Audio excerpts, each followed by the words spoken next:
ಸುದ್ದಿಗುದುಗುದು ಕಾರ್ಯಕ್ರಮಕ್ಕೆ ಸ್ವಾಗತ. ನಾನು ಅರಫಾವಂಚ್. ಇಸ್ರೇಲ್ನ ಮೇಲೆ ಹಿಜ್ಬುಲ್ಲಾ ಪ್ರತೀಕಾರ ತೀರಿಸಿದೆ.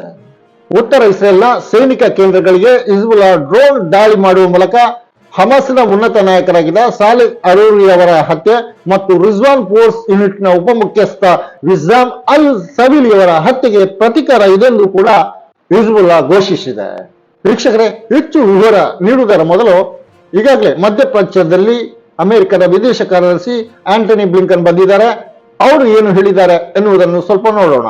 ದೋಹಾದಲ್ಲಿ ಕದರ್ನ emir Sheikh Tamim bin Hamad Al Thani ಅವರು ಮತ್ತು ಪ್ರಧಾನಮಂತ್ರಿ ಹಾಗೂ ವಿದೇಶ ಕಾರ್ಯದರ್ಶಿಯಾಗಿರುವ Sheikh Mohammed bin Abdul Rahman Al Thani ಅವರ ಜೊತೆ ಅವರು ಚರ್ಚಿಸಿದ್ದಾರೆ ಮತ್ತು ಗಾಜಾದ ಸಂಘರ್ಷ ಇದೆಯಲ್ಲ, ಇದು ಮಧ್ಯಪ್ರಾಚ್ಯವನ್ನು ಇಡೀ ಆವರಿಸಿಕೊಳ್ಳಬಹುದು ಅನ್ನತಕ್ಕಂಥ ಎಚ್ಚರಿಕೆಯನ್ನ ನೀಡಿದ್ದಾರೆ. ಈ ಎಚ್ಚರಿಕೆ ಯಾಕೆ ಇರಬಹುದು?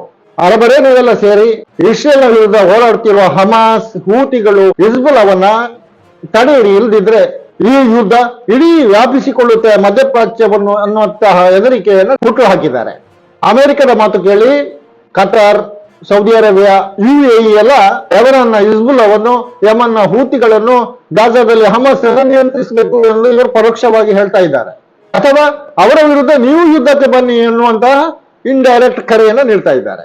ಆಂಟನಿ ಬ್ಲಿಂಕನ್ ಮಧ್ಯಪ್ರಾಚ್ಯಕ್ಕೆ ಭೇಟಿ ಕೊಟ್ಟಾಗ ಮೊದಲು ಹೋಗಿದ್ದು ಇಸ್ರೇಲಿಗೆ. ಗಾಜಾದಲ್ಲಿ ಆಕಾಶದಿಂದ ಬಾಂಬ್ ಸುರಿಸುತ್ತಿರುವುದು ಇಸ್ರೇಲ್. ಅದರ ಕೀ ಹಿಡಿದು ಬುದ್ಧಿ ಹೋದ ಹೇಳಲಿಕ್ಕೆ ಈ ಆಂಟನಿ ಬ್ಲಿಂಕನ್ಗೆ ಆಗಿಲ್ಲ.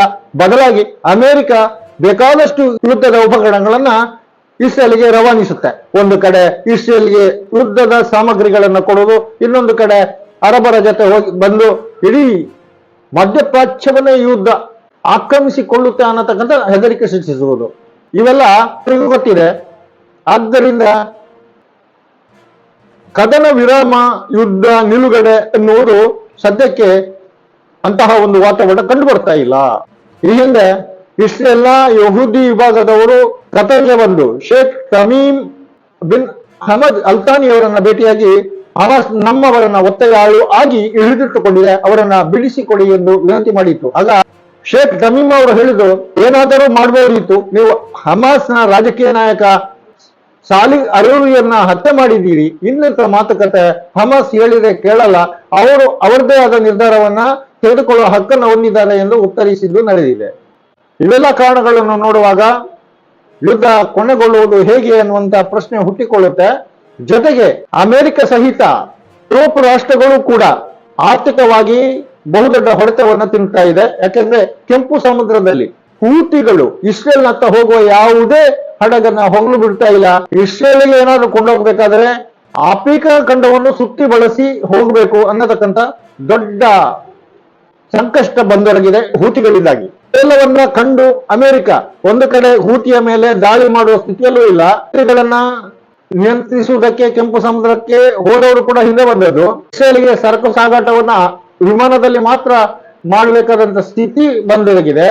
ಇವೆಲ್ಲವನ್ನ ಮನಗೊಂಡು ಅರಬರ ನಡುವೆ ಬಂದು ಆಂಟನಿ ಬ್ಲಿಂಕನ್ ಅವರು ಅರಬರನ್ನ ಹೆದರಿಸಲು ನೋಡ್ತಾ ಇದ್ದಾರೆ. ಆದರೆ ಅರಬರು ಯಾವ ನಿಲುವು ತೆಗೆದುಕೊಳ್ತಾರೆ? ಹಮಾಸ್, ಹೂತಿ, ಹಿಜ್ಬುಲ್ಲಾದ ಜೊತೆ ಫೈಟ್ ಮಾಡ್ತಾರ, ಯುದ್ಧ ಕೇಳಿತಾರ? ಖಂಡಿತ ಸಾಧ್ಯ ಇಲ್ಲ. ಯಾಕಂದ್ರೆ ಹಮಾಸ್ನ ಹಿಂದೆ, ಹೂತಿಗಳ ಹಿಂದೆ, ಲೆಬನಾನ್ನ ಹಿಂದೆ, ಟೇಬಲ್ ನಾಡಿಯಲ್ಲಿ ಇರುವುದು ಇರಾನ್, ಇನ್ನೊಂದು ಕಡೆ ಚೀನಾ ಕೂಡ ಹಮಾಸ್ಗೆ ಶಸ್ತ್ರಾಸ್ತ್ರ ಸರಬರಾಜು ಮಾಡ್ತಾ ಇದೆ ಅನ್ನತಕ್ಕಂಥ ವರದಿಗಳು ಇವೆ. ರಷ್ಯಾ ಕೂಡ ಹಮಾಸ್ ಮತ್ತು ಹಿಜ್ಬುಲ್ಲಾ ಹೂತಿಗಳಿಗೆ ಶಸ್ತ್ರಾಸ್ತ್ರಗಳನ್ನು ಒದಗಿಸ್ತಿದೆ ಎನ್ನುವ ವರದಿಗಳೂ ಇವೆ. ಅಮೆರಿಕ ಮಾಡಿದ್ರು ಏನು ಮಾಡಿತು?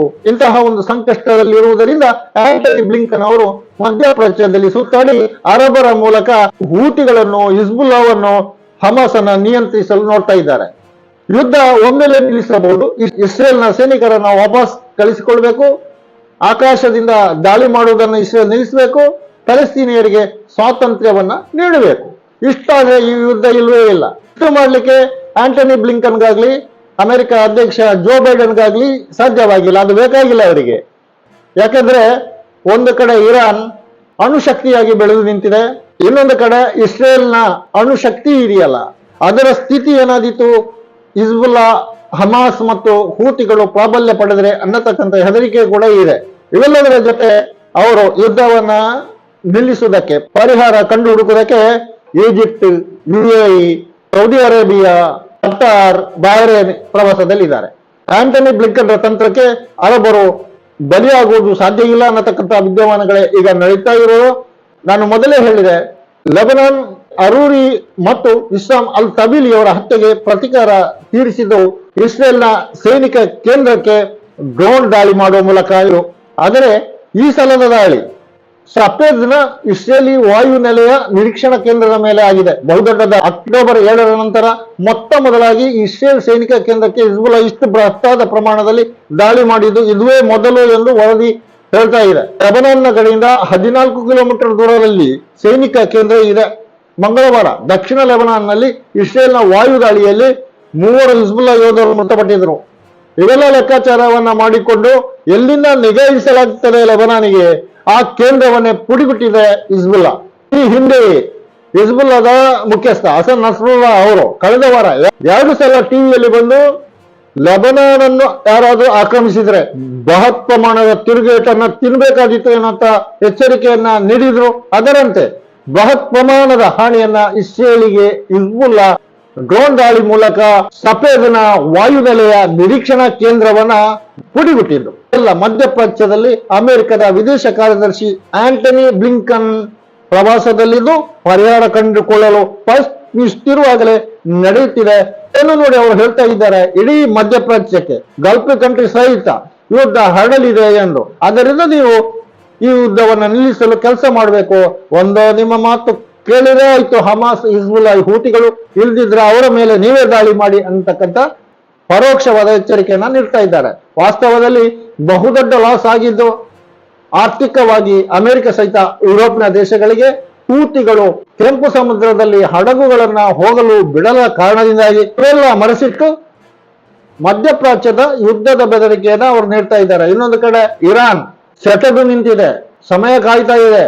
ಯಾವಾಗ ತಮ್ಮ ಮೇಲೆ ದಾಳಿ ಆಗಬಹುದು ಆವಾಗ ಪಾಠ ಕಲಿಸಬೇಕು ಎಂದು ನಿರ್ಧರಿಸಿ, ಇನ್ನೊಂದು ಕಡೆ ಇವತ್ತು ಗಾಜಾದಲ್ಲಿ 24 ಗಂಟೆಗಳಲ್ಲಿ ಹಮಾಸ್ ಇಸ್ರೇಲ್ನ 9 ಸೈನಿಕರನ್ನ ಹತ್ಯೆ ಮಾಡಿದ್ದು, ಈ ವಿಷಯವನ್ನು ಇಸ್ರೇಲ್ನ IDF ಬಹಿರಂಗಪಡಿಸಿದ್ದು.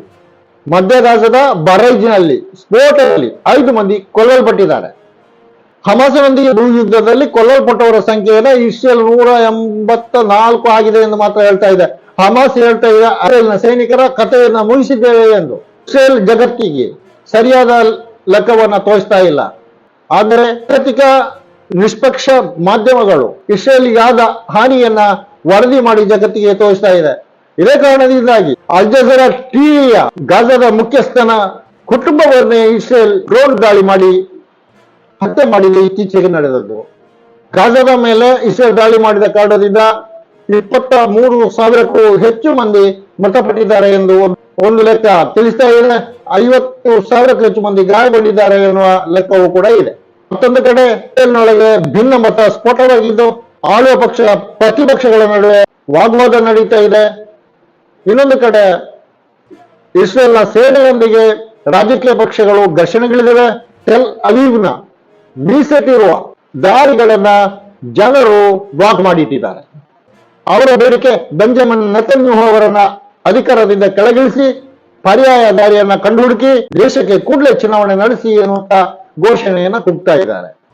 ಇಸ್ರೇಲ್ನ ಸಂಕಷ್ಟ ಈ ರೀತಿ ಮುಂದುವರೆದಿದ್ರೆ ಲೆಬನಾನ್ ಇಸ್ರೇಲ್ನ ಉತ್ತರದ ನಿಗಾ ಕೇಂದ್ರದ ಮೇಲೆ ದಾಳಿ ಮಾಡಿ ಪುಡಿಬಿಟ್ಟಿದ್ದು ಬಹಳ ದೊಡ್ಡ ಅತಂತ್ರ ಸ್ಥಿತಿಯನ್ನು ಇಸ್ರೇಲ್ನ ಸೇನೆಗೆ ನಿರ್ಮಿಸಿದೆ. ಈಗ ದಕ್ಷಿಣ ಇಸ್ರೇಲ್ನ ನಿಗಾ ಕೇಂದ್ರ ಮಾತ್ರ ಬಾಕಿ ಉಳಿದಿದೆ.